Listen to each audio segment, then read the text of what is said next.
नमस्कार दोस्तों, स्वागत है आपका फिर से इस सीरीज में जहां हम यूपीएस यूनिफाइड पेंशन स्कीम को स्टेप बाय स्टेप समझ रहे हैं। पिछले वीडियो यानी कि पार्ट 1 में हमने जाना यूपीएस का इंट्रोडक्शन, इसके एलिजिबिलिटी क्राइटेरिया, कंट्रीब्यूशन सिस्टम और इसका कॉर्पस स्ट्रक्चर। अगर आपने वो वीडियो अभी तक नहीं देखा है तो पहले आप पार्ट 1 जरूर देखें, लिंक आपको डिस्क्रिप्शन में मिल जाएगा। और हाँ साथियों, अगर आपने अभी तक हमारा YouTube channel Finology by PhD subscribe नहीं किया तो जल्दी से कर लीजिए ताकि आने वाले सारे पार्ट्स आपको तुरंत मिल सके। साथ ही वीडियो अच्छा लगे तो लाइक, कमेंट और शेयर करना मत भूलिएगा, क्योंकि आपका सपोर्ट ही हमें और अच्छा कंटेंट बनाने के लिए मोटिवेट करता है। अब इस वीडियो यानी पार्ट 2 में हम आगे के 4 इंपॉर्टेंट पॉइंट सीखेंगे। हम इस वीडियो में जानेंगे कि यूपीएस या एनपीएस में आपका पैसा कहाँ इन्वेस्ट होता है और इसे कौन मैनेज करता है, और अभी कितने पीएफएम यानी कि पेंशन फंड मैनेजर लिस्टेड है। साथ ही इस वीडियो में हम जानेंगे कि इन्वेस्टमेंट ऑप्शन क्या होते हैं, एक्टिव और ऑटो चॉइस क्या है। इसके बाद हम जानेंगे कि स्विचिंग ऑप्शन यानी आप कितनी बार अपना फंड मैनेजर या अपना इन्वेस्टमेंट ऑप्शन चेंज कर सकते हो। और आखिर में हम जानेंगे कि ये LC25, LC50 और LC75 क्या होते हैं, ये किसे रिप्रेजेंट करते हैं, और एनपीएस के टीयर 1 और टीयर 2 तथा यूपीएस में इनका क्या फर्क पड़ता है।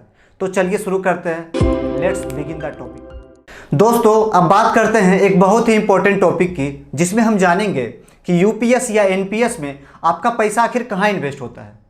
आपका पैसा 4 जगहों पर इन्वेस्ट किया जाता है, जिसे शॉर्ट में ECGA कहा जाता है। दोस्तों, अब एक बार डिटेल में समझ लेते हैं कि ये ECGA यानी एसेट्स क्लास क्या होते हैं। ई का मतलब है इक्विटी, इसमें आपका पैसा कंपनी के शेयर में लगाया जाता है। इक्विटी रिस्की होती है क्योंकि यह मार्केट के ऊपर डिपेंड करती है, लेकिन लंबी अवधि जैसे कि 15 से 20 साल में इक्विटी सबसे अच्छा रिटर्न देती है। आप यदि पिछले 15 से 20 साल के स्टॉक मार्केट का रिटर्न देखोगे तो आपको 12 से 15% का CAGR देखने को मिलेगा। अब जानते हैं सी का मतलब क्या है। सी का मतलब होता है कॉरपोरेट बॉन्ड्स। इसमें आपका पैसा कंपनी को उधार देने जैसा होता है। इसमें आपका रिस्क इक्विटी से कम होता है, लेकिन यह कंपनी की क्रेडिट रेटिंग पर भी डिपेंड करती है। कॉरपोरेट बॉन्ड्स आमतौर पर 7% से 9% का CAGR दे सकते हैं। अब जानते हैं जी का मतलब क्या होता है। जी का मतलब होता है गवर्नमेंट सिक्योरिटीज या गवर्नमेंट बॉन्ड्स। इसमें आपका पैसा सरकार के बॉन्ड्स में लगाया जाता है। इसे सबसे सेफ इन्वेस्टमेंट या सबसे सेफ ऑप्शन माना जाता है, लेकिन इसमें आपको रिटर्न भी मॉडरेट देखने को मिलता है, जो कि आमतौर पर 6 से 7% होता है। अब आते हैं इसके लास्ट ऑप्शन पर, जो कि है ए। इसका मतलब है अल्टरनेटिव एसेट्स, जैसे कि रीट, इनवीट। इसमें आपका पैसा real estate trust, infrastructure projects और कुछ स्पेशल इंस्ट्रूमेंट में जाता है। यह डाइवर्सिफिकेशन के लिए हेल्पफुल होता है। इसमें आपका रिटर्न 8 से 12% तक हो सकता है, लेकिन इसमें लिक्विडिटी और रिस्क थोड़े अलग नेचर के होते हैं। तो सिंपल भाषा में बोलूं तो इक्विटी से आपको ग्रोथ मिलती है, कॉरपोरेट बॉन्ड और गवर्नमेंट सिक्योरिटीज से स्टेबिलिटी, और अल्टरनेटिव एसेट से डाइवर्सिफिकेशन। अब सवाल है, ये पैसा मैनेज कौन करता है। यहाँ आता है पीएफएम यानी कि पेंशन फंड मैनेजर। आप इन्हें ऐसे समझो जैसे आपकी गाड़ी है, लेकिन उसे चलाने के लिए एक ड्राइवर चाहिए। गाड़ी कहाँ मोड़नी है, कितनी स्पीड रखनी है, ये सब ड्राइवर डिसाइड करता है। वैसे ही आपका पैसा कहाँ इन्वेस्ट करना है, कब रीबैलेंस करना है, ये सब काम पीएफएम करता है। अब बात करते हैं एनपीएस ट्रस्ट ने कितने पीएफएम यानी कि पेंशन फंड मैनेजर को मंजूरी दी है। इनमें कुछ बड़े नाम हैं, जैसे कि Birla Sun Life pension fund, HDFC pension fund, ICICI Prudential pension fund, Kotak Mahindra pension fund, LIC pension fund, Reliance Capital, SBI pension fund and UTI retirement solution limited. तो मतलब आपके पास पीएफएम सेलेक्ट करने के कई ऑप्शन हैं, लेकिन अब आप डिसाइड कर सकते हो कि आपको किस फंड मैनेजर पर भरोसा करना है। तो दोस्तों, अब आपको क्लियर हो गया होगा कि पैसा 4 एसेट्स क्लास में डिवाइड होता है और उसे मैनेज करती है पीएफएम। तो दोस्तों, अभी हमने समझा कि एनपीएस या यूपीएस में पैसा 4 एसेट्स क्लास में जाता है, equity, corporate bond, government securities और अल्टरनेटिव एसेट्स। लेकिन अब सवाल यह आता है, इन एसेट्स क्लास में कितना पैसा कहाँ जाए, ये डिसाइड कौन करता है। यहीं पर आते हैं आपके सामने 2 इन्वेस्टमेंट ऑप्शन, एक्टिव चॉइस और ऑटो चॉइस। अब जानते हैं एक्टिव चॉइस क्या है। एक्टिव चॉइस में आप खुद डिसाइड करते हो कि आपके पैसे का कितना हिस्सा इक्विटी में जाए, कितना कॉर्पोरेट बॉन्ड्स में जाए, कितना गवर्नमेंट सिक्योरिटीज में और कितना अल्टरनेटिव एसेट्स में। उदाहरण के लिए मान लो आप चाहते हो कि आपके पैसे का 60% इक्विटी में हो, 25% कॉर्पोरेट बॉन्ड्स में, 10% गवर्नमेंट सिक्योरिटीज में और 5% अल्टरनेटिव एसेट्स में, तो ये पूरा कंट्रोल आपके हाथ में होगा। लेकिन ध्यान रहे, इसमें नॉलेज और थोड़ा एक्सपीरियंस चाहिए, क्योंकि अगर आपने गलत एलोकेशन कर दिया तो नुकसान भी हो सकता है। अब जानते हैं ऑटो चॉइस क्या है। अब मान लो आपको ये हेडेक ही नहीं चाहिए कि कितना परसेंट कहाँ जाए, तो सिस्टम आपके लिए ऑटो चॉइस प्रोवाइड करता है। ऑटो चॉइस को हम लाइफ साइकिल फंड भी कहते हैं। इसमें आपके एज के हिसाब से पैसा अपने आप डिवाइड होता है, लेकिन जैसे जैसे आपकी उम्र बढ़ेगी इक्विटी का हिस्सा कम होता जाएगा और कॉर्पोरेट बॉन्ड्स और गवर्नमेंट सिक्योरिटीज का हिस्सा बढ़ जाएगा। मतलब जब आप जवान हैं तब ग्रोथ पर फोकस, और रिटायरमेंट के करीब आते ही आपका फोकस ग्रोथ की जगह सेफ्टी पर होना चाहिए। सिंपल शब्दों में बोलूं तो एक्टिव चॉइस का मतलब होता है कि आप खुद ड्राइवर बनो, स्टीयरिंग अपने हाथ में रखो, जबकि ऑटो चॉइस का मतलब होता है ड्राइवर सिस्टम है, आप आराम से पीछे बैठो। तो अब आपने क्लियर समझ लिया कि इन्वेस्टमेंट चॉइस के दो रास्ते हैं। अगर आप मार्केट को समझते हो तो एक्टिव चुन सकते हो, अगर आप सेफ रहना चाहते हो तो ऑटो चॉइस एक अच्छा ऑप्शन है। अब हम बात करेंगे ऑटो चॉइस के 3 लाइफ साइकिल फंड के वर्जन के बारे में, जो कि है LC25, LC50, LC75। LC25 जिसे कंजर्वेटिव लाइफ साइकिल फंड भी कहा जाता है। इसमें 25 का मतलब है कि इस ऑप्शन के तहत आप मैक्सिमम 25% ही इक्विटी यानी कि कंपनी के शेयर में पैसा लगा सकते हो। यह काफ़ी सेफ इन्वेस्टमेंट होता है, क्योंकि ज़्यादातर पैसा आपका गवर्नमेंट बॉन्ड्स में लगता है। LC50 जिसे मॉडरेट लाइफ साइकिल फंड भी कहा जाता है, यह बीच का रास्ता है जिसमें इक्विटी मैक्सिमम 50% ही रखा जाता है। मतलब यह आपका बैलेंस्ड या मॉडरेट फंड होता है, जिसमें आपको ग्रोथ और सेफ्टी दोनों मिलती है। अब आते हैं तीसरे ऑप्शन, जो कि है LC75 जिसे एग्रेसिव लाइफ साइकिल फंड भी कहा जाता है। इसमें इक्विटी में कंट्रीब्यूशन मैक्सिमम 75% तक होता है। इसमें ग्रोथ का सबसे ज़्यादा चांस होता है, साथ ही साथ आपको इसमें रिस्क भी ज़्यादा देखने को मिलता है। लेकिन ध्यान रहे, एनपीएस के टीयर 1 एंड यूपीएस में गवर्नमेंट एम्प्लॉय के लिए LC25, LC50 ही एलिजिबल है। LC75 सिर्फ प्राइवेट एम्प्लॉयज़ और आम पब्लिक के लिए है। मतलब गवर्नमेंट एम्प्लॉय एनपीएस के टीयर 1 ऑप्शन में LC75 के लिए एलिजिबल नहीं है, जबकि एनपीएस के टीयर 2 में यह सुविधा आपको तीनों जगह मिलती है। मतलब गवर्नमेंट एम्प्लॉय भी अपने कंट्रीब्यूशन का मैक्सिमम 75% इक्विटी में कंट्रीब्यूट कर सकते हैं एनपीएस के टीयर 2 अकाउंट में। अब देखते हैं LC25 का चार्ट कि कैसे आपकी बढ़ती उम्र के साथ आपका एसेट्स एलोकेशन भी चेंज होता रहता है। इसमें आप देखोगे कि अप टू 35 ईयर्स तक इक्विटी में आपका कंट्रीब्यूशन 25%, कॉरपोरेट बॉन्ड्स में 45%, जबकि गवर्नमेंट सिक्योरिटीज़ में 30% होता है। उसके बाद एवरी ईयर आपको इक्विटी में 1% की कमी, कॉरपोरेट बॉन्ड्स में 2% की कमी, जबकि गवर्नमेंट सिक्योरिटीज़ में आपको 3% की वृद्धि देखने को मिलेगी, और यह आपकी सिक्योरिटी के लिए किया जाता है।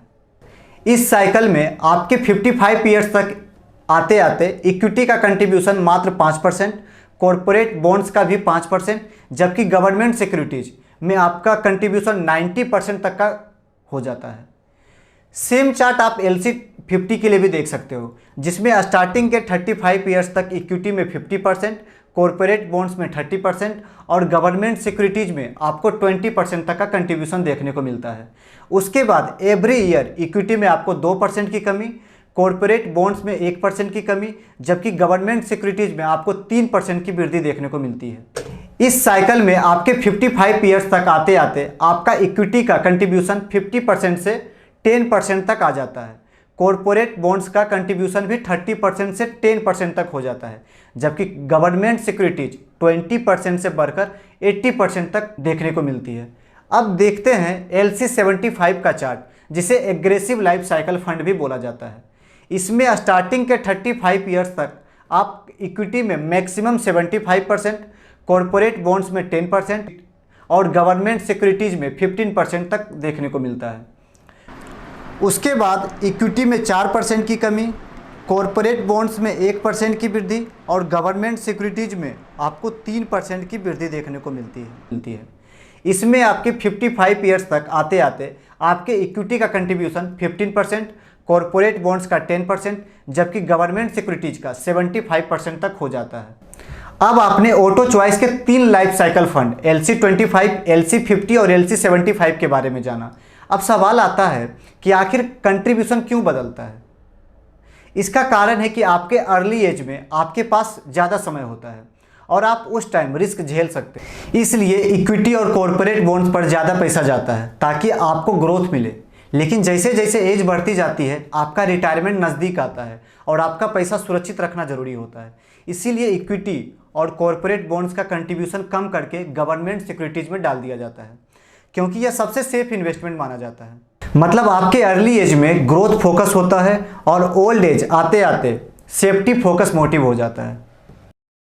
अब तक हमने समझा कि आपका पैसा अलग अलग एसेट्स क्लासेस में जाता है, पीएफएम उसे मैनेज करता है और आपके पास एक्टिव या ऑटो चॉइस का ऑप्शन होता है। लेकिन अब सवाल उठता है कि अगर मुझे अपना पीएफएम पेंशन फंड मैनेजर बदलना हो या इन्वेस्टमेंट ऑप्शन चेंज करना हो तो मैं कितनी बार चेंज कर सकता हूँ। गवर्नमेंट ने फ्लेक्सिबिलिटी दी है कि आप चाहे तो अपना फंड मैनेजर बदल सकते हो।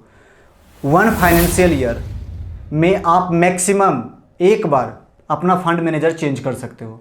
मतलब अगर आपको लगता है कि किसी दूसरे फंड मैनेजर की परफॉर्मेंस बेहतर है या आपको किसी और पर ज़्यादा भरोसा है तो साल में एक बार आपके पास मौका होता है इसे चेंज करने का। और हाँ, यदि आपने एक्टिव चॉइस लिया है तो आप हर साल अपने assets allocation, equity, corporate bonds, government securities और अल्टरनेटिव में कितना % रखना है इसे भी आप एक साल में एक बार चेंज कर सकते हो।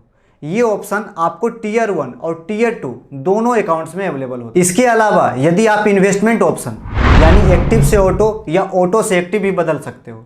इसकी अनुमति है साल में 2 बार, maximum 2 times in a financial years. मतलब अगर आपने पहले एक्टिव चुना था और बाद में लगा कि ऑटो आपके लिए सही रहेगा तो आप स्विच कर सकते हो, या फिर आपने ऑटो सेलेक्ट किया था और अब आप इसे चेंज करना चाहते हो तो आप एक्टिव के लिए भी स्विच कर सकते हैं। टीयर 1 अकाउंट में ये चेंज लॉन्ग टर्म इन्वेस्टमेंट और रिटायरमेंट प्लानिंग के हिसाब से होता है, जबकि टीयर 2 अकाउंट में ये फ्लेक्सिबिलिटी और भी ज़्यादा है क्योंकि वो वॉलेंट्री है और विड्रॉल एनी टाइम अलाउड। तो सिंपल शब्दों में बोलूँ तो पीएफएम यानी कि पेंशन फंड मैनेजर आप साल में एक बार चेंज कर सकते हो।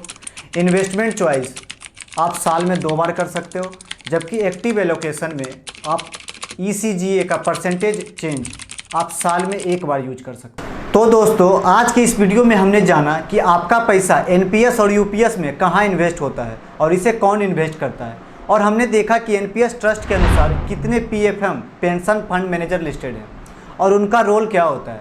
फिर हमने इन्वेस्टमेंट ऑप्शन के बारे में समझा, चाहे आप एक्टिव चॉइस ले लें या ऑटो चॉइस, दोनों में एलोकेशन कैसे होता है। ऑटो चॉइस में हमने देखा कि लाइफ साइकिल फंड काफ़ी इंपॉर्टेंट रोल प्ले करता है, जो आपकी एज के हिसाब से इक्विटी, कॉरपोरेट बॉन्ड्स और गवर्नमेंट सिक्योरिटीज़ में इन्वेस्ट होता है।